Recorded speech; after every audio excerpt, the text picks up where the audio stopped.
Hello, and welcome to another episode of The Climb, the Confident Leader podcast, where we bring stories of leaders moving from invisible to becoming an influencer. I'm your host, Rahul Karan Sharma, and today I have a pleasure to host an amazing friend, a guest who is a very highly sought after speaker, trainer, and coach known as Jim Carrey with a PhD. Our guest has spoken to over 3,500 audiences worldwide. He has authored 21 books, including Leadership Begins with Motivation and Misfits and Crackpots. Co founder of the Well Crafted Story Workshop, our guest helped entrepreneurs, individuals, and organizations leverage speaking on stages as a major client lead source that converts. Ladies and gentlemen, please put your hand together for one and only Dr. Danny Brassell to our Climb Confident Leadership Course podcast. How are you doing, Dr. Danny, today? Fantastic, Rahul. Thank you so much. And more importantly, thanks for spreading some joy in the world. And I hope people aren't putting their hands together if they're driving. Make sure you're safe. Absolutely. No, I definitely want everyone to be safe. Dr. Danny, so I was very excited when I was going through your bio, and I know it's been a few months when we spoke last. You have been so busy. You've been traveling the world, and now we just got time to connect with you. I wanted our listeners to know more about you, your background, your leadership journey, so that we get more connected with you, Dr. Danny. So please enlighten us with your journey. Well, thank you, Rahul. If I was going to write an autobiography, it would probably be called Pivots because I feel like I've already lived 9 lives. 30 years ago, I was a journalist covering President Bush Sr. in the 1992 presidential election. I loved my job. I got to meet every editor of every major daily, and one editor offered me the city beat for $16,500 a year, while a friend told me they were hiring teachers in South Central Los Angeles for $25,000 a year. So I became an educator for the noblest of reasons, Rahul, for the high pay. And ironically, I fell in love with teaching. I've taught all age levels from preschoolers all the way up to rocket scientists. I can make that claim because I used to teach English as a second language to engineering students at the University of Southern California. And in 2005, my wife and I attended a real estate seminar, which turned out to be a scam, and we lost everything. And I could give you the woe is me story, but I'm a positive person. I learned a lot from the experience. First of all, I learned that my wife is my soulmate. She stuck right by me. She's an incredible human being. Second of all, I learned that money's not everything because you can lose money just like that. Third, Hmm. I try not to judge other people because if I was somebody looking at what I had done, I would have said, well, you deserve that. But now I realize unless you know everything about a person, you really don't know anything about a person. Fourth, I Mhm. became a Christian, which I'm always embarrassed to confess it took a catastrophe. But the more I read my Bible, I realize I'm not the first screw up to find Jesus. And then Mhm. fifth, I didn't want to file for bankruptcy, and my accountant said, well, you have to earn this much more money this year then. And so I started speaking on the side, and I hit that number right on the number. Well, the next year, Raul, he set a much higher number, and I hit that Mhm. number right on the number. So in year three, I thought maybe I should set a higher number. And basically, during one of the worst economic downturns in American history, I was able to build up a highly lucrative speaking business, which eventually Mhm. attracted the attention of some pretty famous people and companies who wanted me to coach them. And I have to be honest about this, Raul. I resist. I resisted coaching for a long time because you Mhm. have to know this about me. I'm obsessive compulsive. I have a very high standard for my students. I will not let you Okay. fail. I will be on your back, holding you accountable until you succeed. Well, now that I work primarily with entrepreneurs and executives and business owners, I find that they're highly motivated. They do the work, and it's probably been the most gratifying thing I've ever done in my life. So, how's that for a long answer to your short question? Oh, no, amazing, amazing. I love it. I'm sure our listeners don't need to read your biography. They would just get the gist of what you just mentioned in last few minutes. Very, very exciting. And I'm sure you mentioned about 9 careers, 9 lives. Uh, that those lives would have not been a fairy tale or just piece of cake. There would have been a lot of, and you are rightly mentioned that you will name your autobiography as a pivot. I want to ask you, what are those pivots or what are those mindset shift you have to go through to become the person that you are today, Dr. Danny? It's actually very similar to when I was a teacher. I used to tell my students, I'm like, sometimes you need somebody else to believe in you before you believe in yourself. I believe in all of you. They only give me the best and the brightest. Now let's go out and make the world a brighter place. I used to tell that to the kids all the time, but I kind of wasn't following my own advice because once I started speaking, I started meeting people in different industries. And, when I tell people, when they start speaking, I always say, well, you should start off with the crowd you're comfortable with. So I was a former teacher, and so I began my career speaking primarily to teachers. And then I eventually started speaking to the parents of students as well. Then I started speaking to educational administrators, and then to lots of different age levels. And then I was in a mastermind, and there was a gentleman in my mastermind who has a highly successful business, and he asked me to do a motivational speech for his sales team. And I said, I don't know if I'm qualified to coach your salespeople and motivate them. And he looked at me like I was an idiot, Rahul. He said, Danny, if you can motivate inner city teenagers to read Shakespeare, I'm pretty sure you can motivate my sales team. And that was a huge favor. He got me expanding my mindset. That's why I listen to your podcast, because it gets me thinking beyond where I am right now. And that's what you want to be. If you're the smartest person in the room, you better go find another room. You need to be around people that you can learn from all the time. Sure. And it's definitely the reason I spend a lot more of my time watch or listening to podcasts than watching TV. I mean, I was watching a horrible show on TV last week called Mhm. News, and it was just totally depressing. It put me in a bad mindset, and I don't wanna be around people that are all about the problem. I wanna be around the people that are about the solution. Solution. Yeah, I think when you mentioned about if you are a smartest kid in the room, leave the room. That was one of the learnings I had from my father. He always used to tell me, be in a company of people from where you can learn. Be in a company of people who can teach you. And it is, you know what? I also see that it is always a learning that we can have from people. Many a times we tend to learn the negative aspects faster than the positive aspect because That's an our important brain is wired like that. But as long as we can focus more on the positive aspect from those people around you, that would be very, very beneficial. I completely agree, amen.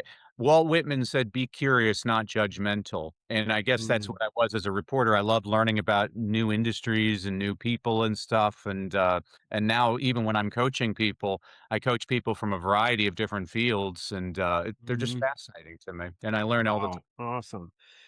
So, Dr. Danny, your journey from teaching in South Central LA to becoming a global speaker is really fascinating, very inspiring. What are some of the key lessons from the classroom have proven most valuable for you in the business world? Well, that's a great question, Rahul. I've taught all age levels, and what I learned is what works with a 12th grader does not necessarily work with a kindergartner. But what works Hmm. with a kindergartner works with all age levels. Correct. Got to keep it energizing. You got to be enthusiastic, and people have about a 7 minute attention span, give or take 7 minutes. And so Hmm. I'm constantly trying to push the envelope and try to figure out how can I connect with people. It's very similar now to when I'm coaching people. I say, the most important part of your presentation is going to be the first 5 minutes because that's when your audience is going to decide, am I going to be present for this presentation or am I going to be engaged? And if you can get them leaning forward, then you know you have them engaged. Mm, wow. So, our aspiring leaders, you will be giving a lot of presentation to your team, to your leaders. So make sure that your first 5 to 7 minutes are very, very crucial, very, very important, because that's when they will decide whether they will be using restroom break a lot, or they will get the urgent call from their family members, or they will get an urgent call from the client. It all depends on that first 5 minutes. So very well said. Now, Dr. Danny, one of the term when I was doing my research you use a lot is the authentic connection. Uh, how you define that, and what's one technique for achieving that quickly with your audience? Because in your world, you are giving this keynotes to people across the globe, but in the reality, the people who are listening to us, they may be giving their speech to a group of people that they know on a regular basis. They work with them. So it's fairly easy as compared to the your situation. But still, let us know what is that authentic connection means to you and how we can inculcate that? Yeah, you're a speaker as well, Rahul. So you know as well as I do, the big buzz term right now is AI. I believe that AI shouldn't be about artificial intelligence. I believe it should be about authentic intelligence. And the way you authentically connect with people is Mhm, by this is the top strategy I share with people. Stop sharing your successes. Start sharing your failures because not everybody in your audience has succeeded, but they've all failed. And the more you show your own vulnerabilities, Nate Brown would talk about it, the more you expose your own vulnerabilities and talk about your own failures, the more your audience is going to see themselves in you. And that's what you're trying to establish when you're connecting with an audience. I see so many people that brag all the time, and I'm like, that's not the way to connect. I'm coaching a guy right now, and he's climbed the highest peak on every continent. He swam with sharks in Madagascar. He did the Iditarod in the North Pole. And I look at him like, nobody can connect with you. Nobody in your audience has climbed Mount Everest, but I guarantee mhm, you, everybody in your audience peed their pants when they were in first grade. They can relate to mhm, that. So, mhm. um, you have to forgive me. I'm a former teacher, so everything I do either rhymes or it's alliterative. And so, when I'm coaching my clients, I have two co-founders, Coach Jimmy Hayes Nelson, Dave Ward. I call us the professor, the producer, and excuse me, the professor, the performer, and the producer because my background is academia. Coach Jimmy was a Broadway actor, and Dave is an attorney. And so we created what we call the 5 C's process of Mhm, storytelling. And the second C is what we talk about is connecting. mhm, So in the first 5 minutes, I say you got to rap. So rap stands for you got to be relatable, you got to demonstrate your authority, and you have to show your purpose. And so let me demonstrate that for you. Relatability. Man, I've had that same problem that you've had. I'm just like you. Authority. And I solved that problem. Purpose. And now I'm on a mission to help people just like you so you don't have to suffer the way I suffered. And so the best way to build that authentic mhm, connection is through a story. And I see lots of good speakers that tell stories, but they're not very intentional. And so here's an exercise everybody in your audience can do to create intentional stories. So you can mhm, do this as well, Rahul. Later on, I want you to sit in a comfortable chair with a pen and paper, libation of choice. And for an hour, I want you to write down every story that's ever happened in your life. And I don't mean the entire story, I just mean triggers like the mhm, time I locked myself out of the car in front of Costco, the time dad spilt mustard on his tie at that fancy restaurant. You'll find in an hour you can come up with hundreds of stories like, I mean, you actually already demonstrated your father gave you the wisdom of going to a different room. You're the smartest person. That's a story. All right. So that's the mhm, first part of the exercise. The second part of the exercise is then I want you to think about what's this story really about? Well, this is a story mhm, about never giving up. Well, this is a story about loyalty. Oh, mhm, this is a story about love. So on my computer, I literally have hundreds of files with tens of thousands of stories. So when I have to put together a presentation and I want my audience to feel a certain emotion, I know exactly the story I'm going to use to generate that emotion. It's very intentional. I'll give you another example. mhm. We're working with a nutrition expert, Dr. Kathy. By the way, you can talk to Coach Jimmy. Coach Jimmy tells you the names of everybody we work with. I believe in discretion, so I change the names of Yeah. everybody. Mhm, Dr. Kathy, she's a nutrition expert. She grew up with this very rare intestinal disorder, and no doctor could figure out how she could eat. And she created her own diet plan, which she's now prospering with. And so, what she does is she trains women with this um, ailment how to overcome the ailment. And the mhm, problem she had in her presentation was she was ending with her call to action, her offer. She said, okay, you can work with me for my 90-day program for 1997. And she stopped. And I said, well, there's a problem there. So, just for the benefit of your audience, our 5 C's are clarity, content, clarity, connect, content, call to action, and connect. Dr. Kathy was ending with her call to action. That was a big mistake because Rahul, you know this as well as I do. There's two types of people in the audience. We'll be stereotypical and say it's the husband and the wife. The mhm, husband is Joe Friday. Joe Friday sits there with his arms crossed during your presentation, asking himself questions like, how much is this going to cost? What do I got to do? How long is it going to take? And a good presentation clearly identifies the answers to all of those questions to satisfy Joe Friday. But Dr. Kathy was ending with Joe Friday, ignoring the wife, who I call Julia Roberts. Julia Roberts, she's an emotional person. She doesn't Mm, care how much it costs. She just wants to feel good. I mhm, listen to Rahul's podcast because he makes me feel good. I feel like he's the teacher I never had. I'll do anything to work with him. And so she needed to wrap up with an emotional story. And so I said, well, what do you want your audience to do? And she said, I want them to buy my program. I'm like, yeah, I know you want them to buy your program, but how are you going to get them to that? And so I asked her lots of questions. It took about 5 minutes to finally get to the point. She said, "Well, I want my audience to understand they can't do it on their own." mm, Ah, you need to hire an expert story. She's like, "What's that?" I'm like, "I'll give you an example. I'll leave you all with this. Many years ago, my wife and I, we had theater tickets. We were dressed to the nines, driving to the theater when we got a flat tire. My wife said, "Well, I'll call AAA and get a tow truck." I said, "You don't have to call AAA. I'm a man.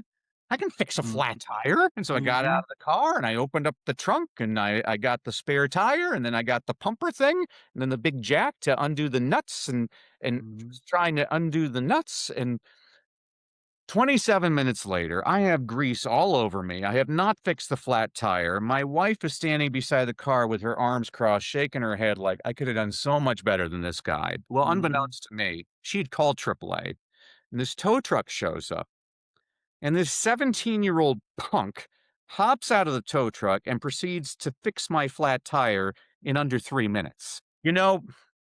I think there are times in life when all of us think we can do it on our own, but if you want to save time, you want to save money, you want to save a whole lot of headache and embarrassment, hire an expert. And so what I've done, Rahul, is I've taken a mm, metaphorical story that imprints in people's minds. I've tried lots of diets before. Maybe I should give Dr. Kathy a chance mhm, because I've never tried it with an expert. So that's the difference between being a good storyteller and being an intentional storyteller. And that's really what mm, Coach Jimmy and I are always trying to show our clients is there's nothing wrong with your story, but it doesn't have intention. We're trying to show you how to get I mean, we work with people most of the people we work with, by the way, they have no interest in speaking or they're terrified of speaking. We're showing them how to use speaking to convert their audiences into clients. And mhm, people will tell them they're great speakers. We're like, that's wonderful. Or they'll give them a standing ovation. We're like, that's fine too. But the only way we evaluate our effectiveness is how many people in your audience decide to take the next step with you. Now, the mm, next step could be an unpaid next step, like subscribe to my podcast or vote for mhm, it can be a paid more likely a paid next step, like buy my product or invest in my coaching program. But this is really important for everybody in the audience to understand. You only understand the effectiveness of your presentation if you know the numbers. I had 100 people in my audience, and of those 100 people, 73 decided to get on my email list, or they mhm. bought the offer on the back table. That's how you understand. That's how you evaluate your effectiveness as a speaker. Yeah, I think very well said. And the way you narrated this story, the way you shared about the impact that you had with Dr. Kathy, it itself is a masterclass, I would say. People would pay maybe $400, $500 just to learn that aspect on being intentional with your story. I think if you are starting your journey as a speaker or a leader, you must have heard this storytelling, be a good storyteller. But I think what we have learned just now from Dr. Danny is story is good, but then you need to be intentional about the story. You need to make sure that your story really allow people to take that next step. And another learning I had is it's not about how many people are coming to listen to you, it's all about how many people are signing up with you to go to that next level, how much revenue you are able to generate, or how much impact you are able to make on your story. So thank you for sharing that. I know you shared your 5 C's, Dr. Danny. You were too quick. I could not Yeah, take the notes. If you can just one more time run down to us and our audience the 5 C framework, please. So the very first C is the most important C, and that's clarity. There are two Mm, questions you have to ask yourself before you put together a presentation. And you would be amazed, Rahul. 95% of our clients cannot answer one or both of these questions succinctly. Those two questions are who is your audience and what is the problem that you solve? A lot of people, I'll ask them, who's your audience? They're like, well, I love working with men, but I like working with women too. But kids like me and stuff. Like, if you're trying to serve everybody, you're going to serve nobody. All you have to do is look at Chick-fil-A. Chick-fil-A is a smart business model. All they serve are chicken sandwiches. Well, go buy a Chick-fil-A, there's always a line around the block. People know exactly what they're getting, a chicken sandwich. Um, you know, um, Yeah. so know exactly who your audience is, because the more you understand that person and their problems, then you understand what's the problem that you solve. And the way that you should be talking about the problem that you solve is talk like a human being. I see people, they're describing their product. People don't care about your product. People care about their problem. So talk about Mhm. their problem. Mhm. I call it sweep the leg, because at the end of the Karate Kid, the original Karate Kid movie, Ralph Macchio, his legs hurting, but he's beating the bad guy, and so the bad guy goes over to his coach, his sensei, and the sensei says, "Sweep the leg."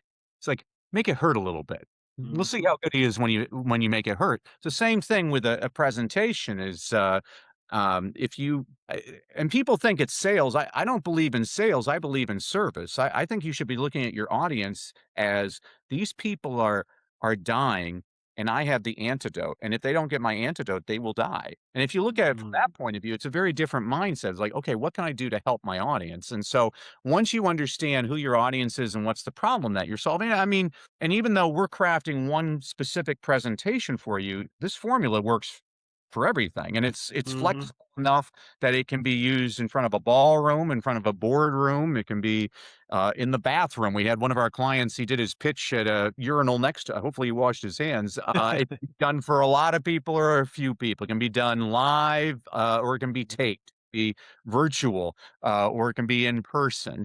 We want you to, we're creating what we call a well-crafted story. This is how you're going to introduce yourself to people again and again. When I covered the president, he called it a stump speech. Superhero movies call it your origin story. You can call it peanut butter and jelly. It doesn't matter what you call it. How are you introducing yourself so people remember you? And there's lots of different little strategies you can do to get people to remember you. So clarity is our first C. You and I already Mm. discussed the next C, which is to connect. We talked about Correct. rap in those first 5 minutes. Correct. Mhm. The third C is content. Content is Mhm. the teaching portion of your presentation, and it's usually the largest part of your presentation. And ironically, it's actually the least important.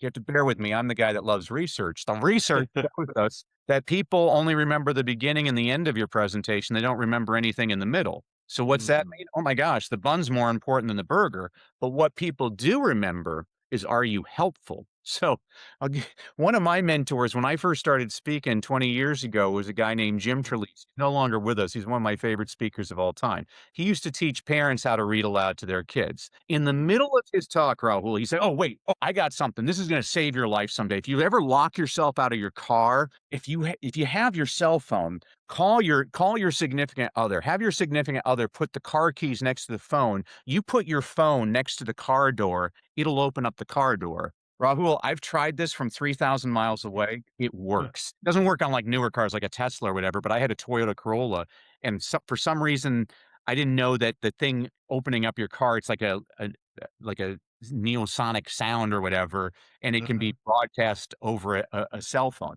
Okay, Oh. this has nothing to do with his presentation, but I've seen people come up to him. "Oh my gosh, Jim, I saw you speak 5 years ago. I got locked out of my car. I did that. Oh my gosh, you saved my life. I've been telling every school they should Mhm. hire you as a speaker." Holy cow! That had nothing to do with his presentation, but look at the psychology. People trust him. They're like, "You've helped me. You solved a problem Mm. for me." That means everything you do, you must be an honest person, which is great. I mean, that's Mm. great. I mean, it's kinda like, we work with a lot of politicians, and politicians are like, "How can I get people to vote for me?" I'm like, "Well, do something for them."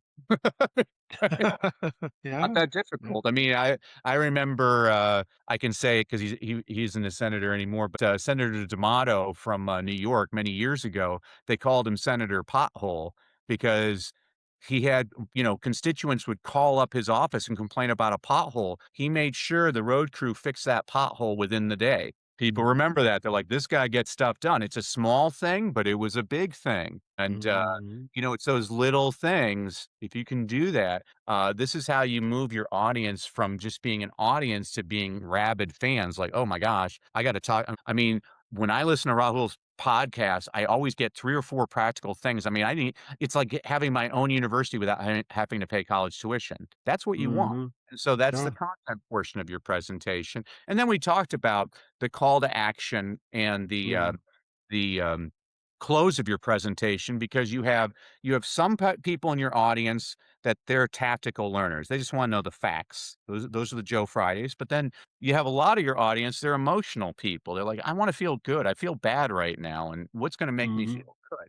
And so there's Wow. all kinds of different things. I mean, I always tell people if you really want to get better at speaking, there's really only two things you can do. First of all, you got to watch lots of speakers. I mean, I watch 10 speakers a day. I watch Hmm. televangelists. I watch politicians. I watch comedians. I watch them in front of big groups, in front of small groups, in front of Hmm. men, in front of women. Here, I'll give you a strategy, ninja strategy for your audience. I watch a lot of televised award shows, and people Hmm. always ask me, why do you watch so many televised award shows? I'm like, well, when the person wins the Academy Award, they only have 45 seconds to connect with their audience. I want to see how they use their time. Now, most people, they waste their time. They get up there, they're like, I want to thank God. I want to thank the Academy. Hmm. It's He's paying attention. But every now and then a person aces it. So a few years ago, there was a gentleman by the name of Joe Walker who won the Academy Award for Best Film Editing. Now, this is Hollywood, the Academy Awards. The important people are in the front of the room, Rahul, is the actors. And you can Hmm. see camera scanning the audience. They're not paying attention. This is editing. We don't care. Well, Joe Hmm. Walker gets on stage. He's British. He speaks very slowly and deliberately. He says, a lot of people don't know this, but when phrased properly, the term Academy Award nominee can be used as an insult. Well, now the camera scans the audience. You see people looking quizzically and leaning in, like, what's he talking about? And he continues. He's like, for example, yesterday I got in an argument with my 17-year-old daughter, and she said, well, Academy Award nominee Joe Walker. All of a sudden, you see everybody laughing hysterically. He gets Hmm. on stage. Denzel Washington wants to meet him. Sandra Bullock wants to meet him. Brad Pitt wants to meet him. Time magazine said it was one of the highlights of the Academy Awards. Wow.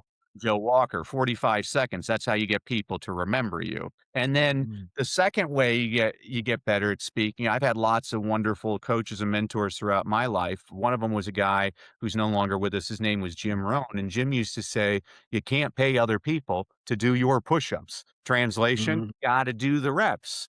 I mean, Mm. I guarantee you, Rahul, the first time you did your podcast, it stunk. And the second Yeah. time you did your podcast, it stunk. But it didn't stink as bad as the first time, and now you've been doing Mhm. it for a while, so it's a well-oiled machine. You're very comfortable. You get the questions, no problem. You know how to research the guests. It's because you've had the reps. It's just like any. I mean, I'm Sure. teaching. Yeah, I'm teaching my youngest daughter how to drive, and she's so cute. When she gets in the car, she's adjusting mirrors. She puts her hands at the 10 o'clock on the 2 o'clock position on the steering wheel.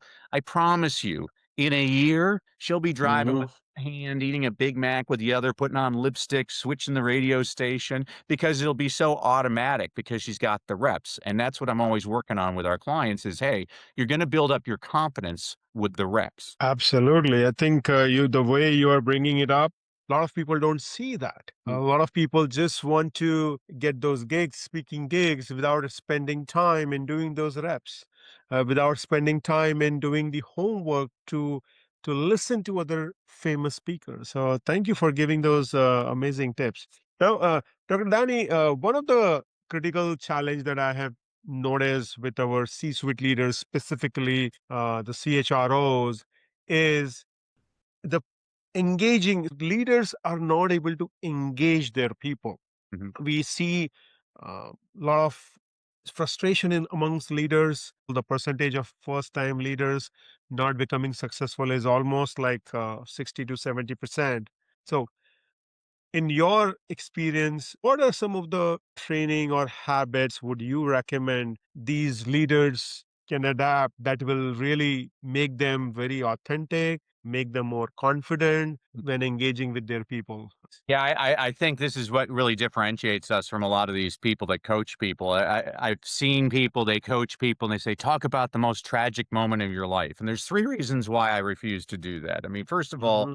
the world just survived a global pandemic. Everybody's had a lot of bad stuff happen to them. I don't think we need another sad story. I think we need more stories of hope. Second of all, again, we're teaching you how to create a presentation that you're going to deliver again and again. I want you to have fun. Do you really want to talk about the worst moment of your life again and again? I mean, I have a friend, his daughter died in a school shooting. He's told that story over 1,000 times. I mean, you got to be stronger than me. I have no idea how he does that. Third, and this is where people get angry with me. I have one objective when I'm on stage. I want you to leave feeling better than when you came in. I want you laughing, smiling, happy. I think there's something admirable about that as an objective. I believe the people that tell the same sad story again and again, by the 20th time they're telling it, now those are crocodile tears and now they're being manipulative. And I'm not saying it's not an effective sales strategy. It's actually a very effective sales strategy. But I personally don't want to have to take a shower when I get off stage because I just manipulated my audience. So if I'm working with the same people all the time, I believe using humor, not tragedy, to engage people. So I'll give you an example. I'm working with a Silicon Valley group of engineers. One of them was just the kindest Indian gentleman, and he was so freaked out when he started. He's like, "Danny, please, I have a big presentation in front of the board. You'll have to make me funny. I'm not interesting." And so I watched his presentation, and he wasn't connecting. I said, "Okay, I know what we can do." And so he has a very difficult name to pronounce. I'm not going to tell you his real name, but here's what we did to his presentation. Now he starts off. He says, "Hello, my name is Shubunakar Majahardin. Gee, I sure hope I'm pronouncing that correctly." And what it does is it loosens everybody up in the room. They start to, you don't have to be a stand-up comedian. You just got to get people to say, "Oh, he's just like me. He doesn't take it Mhm. too seriously." Now, if people are like, "What I need to show my credentials." Okay, here's a strategy for that. You know, I have written my own introduction, but I don't give that introduction. Like you gave me a beautiful introduction at the beginning of this podcast. Mhm. So I wrote it and you read it, but it sounds like you're bragging about me, not me bragging about me. And so you brag about me, and then that gives me you make me sound like Jesus Christ, and then I can come on stage and say, "Yeah, Mhm. Jesus Christ forgot to wear his dress socks today." Now, what you've done with people in the audience, like, "Oh, he's just like me." I mean, I'm gonna give another political example. My political examples have nothing to do with the politics, it's the speaking style, but go back to President Reagan. President Reagan was a millionaire who lived in Bel Air, California, but he was so good at Mhm. connecting with audiences, he made auto workers in Detroit, Michigan feel like they could have a beer with him. That's an Mhm. extraordinary talent, is how can I connect with people? And so all of those, people in your I know your group and what you're really good with these folks. They're always wondering, well, how can I start my weekly meetings or whatever? You know, find a self-deprecating story. It's the easiest way to include humor is Mm. self-deprecation, is make fun of yourself. This is why I watch a lot of comedians. Comedians are better at this than anybody. Um, Mhm. if you watch Kevin Hart, he's a short black guy, and so he makes a lot of jokes about being a short black guy. Jim Gaffigan's a big fat white guy, so he makes a lot of jokes about being a big fat white guy. What they've done so ingeniously is they've taken their perceived weakness and they've made fun of it. So now they've actually turned it into a strength, and people feel very comfortable with them. Mm. That's what you're trying to do. I mean, I had a British professor in college. He was about 4 feet tall, and he introduced himself. He's like, "Hello, I've been in this country for 20 years. Went to the University of North Carolina on a basketball scholarship," and we all started laughing because he's like 4 feet tall. Mhm.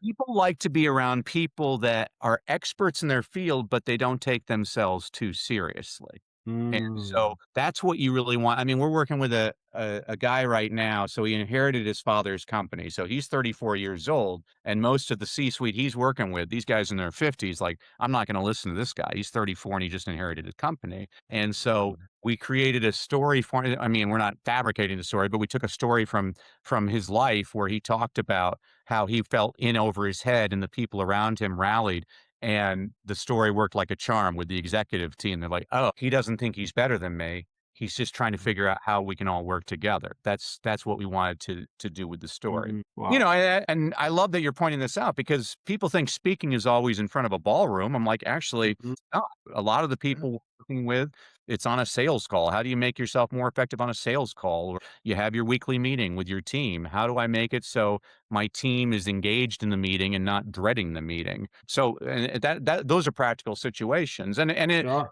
People that are nervous, I say, well, you're in good company. Barbara Streisand, she still vomits before she goes on stage to sing. She's one of the most famous singers of all time. President Reagan vomited before every speech he ever gave. Bill Mhm. Russell, NBA pro center for the Boston Celtics, puked before every single basketball game.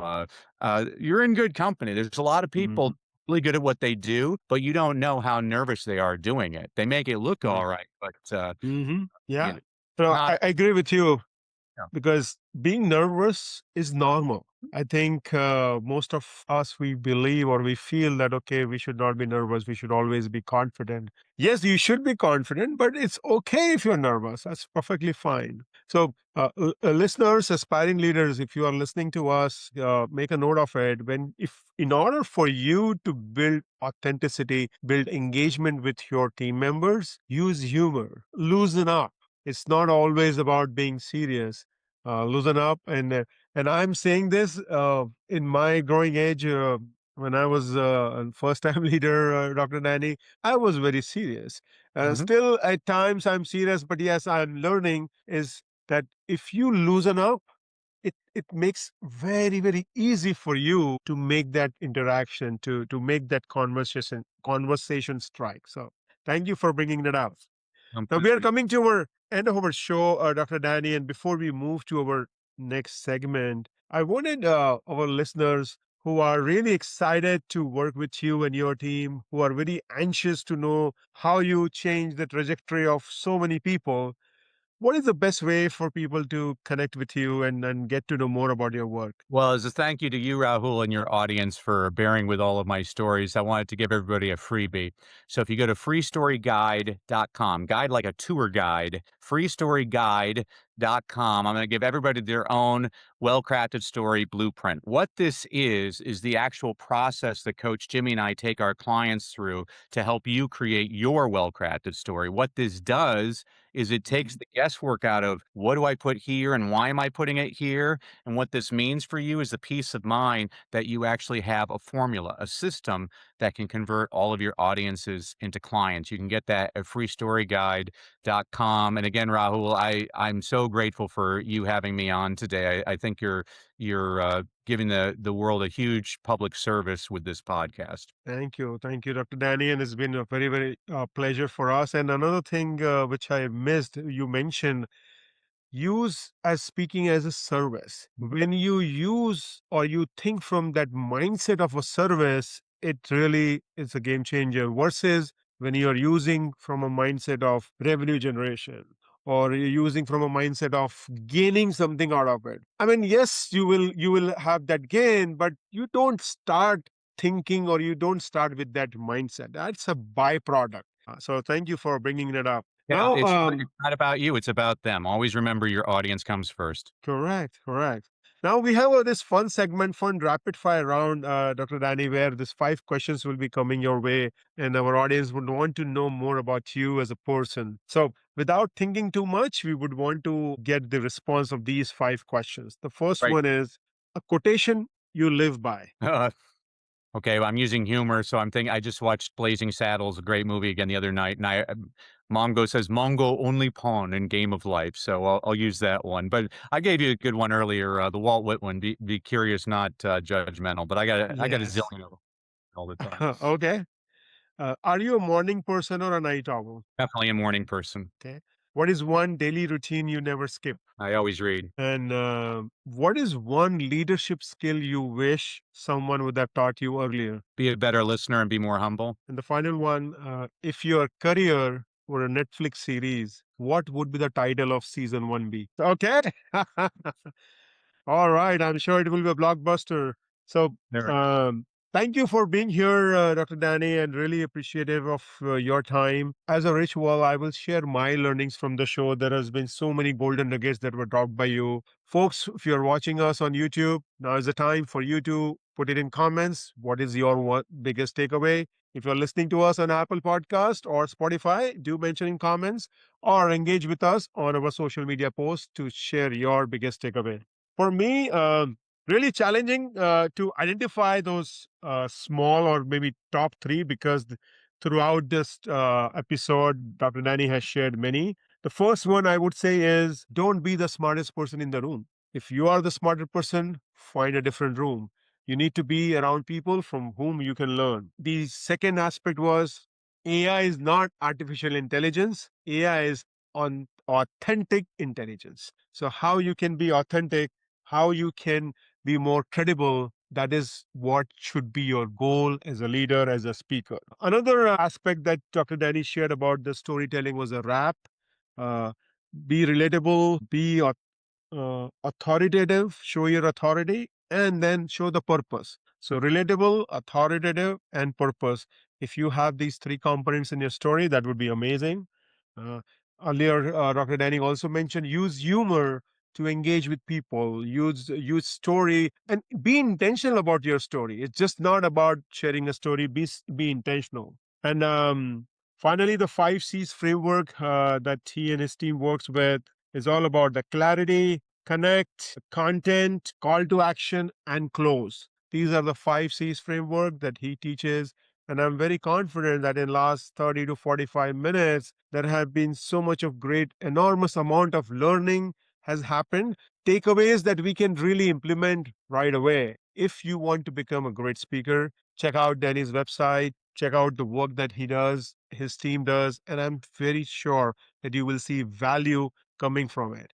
Another aspect is watch more speakers. If you want to be a speaker, watch speakers, successful speakers, as well as read, because reading is very, very important. That will help you in sharing and creating your subject to others. So that's all we have. Dr. Danny, any final words of wisdom for our guest, for our listeners? Well, when I was a teacher, whether I was teaching my little ones or my older ones, as they exited my classroom, they always had to hear the same refrain. I always said, remember, kids, education is valuable, but execution is priceless. Knowledge is not Mm. power. Only applied knowledge is power. Knowing what the right thing to do and doing the right thing are two very different things. So let's go out, do the right thing, and make this world a better place, which is what you're doing. Thank you, Rahul. Thank you, Dr. Danny. Wishing you the best and God bless you. Thank you.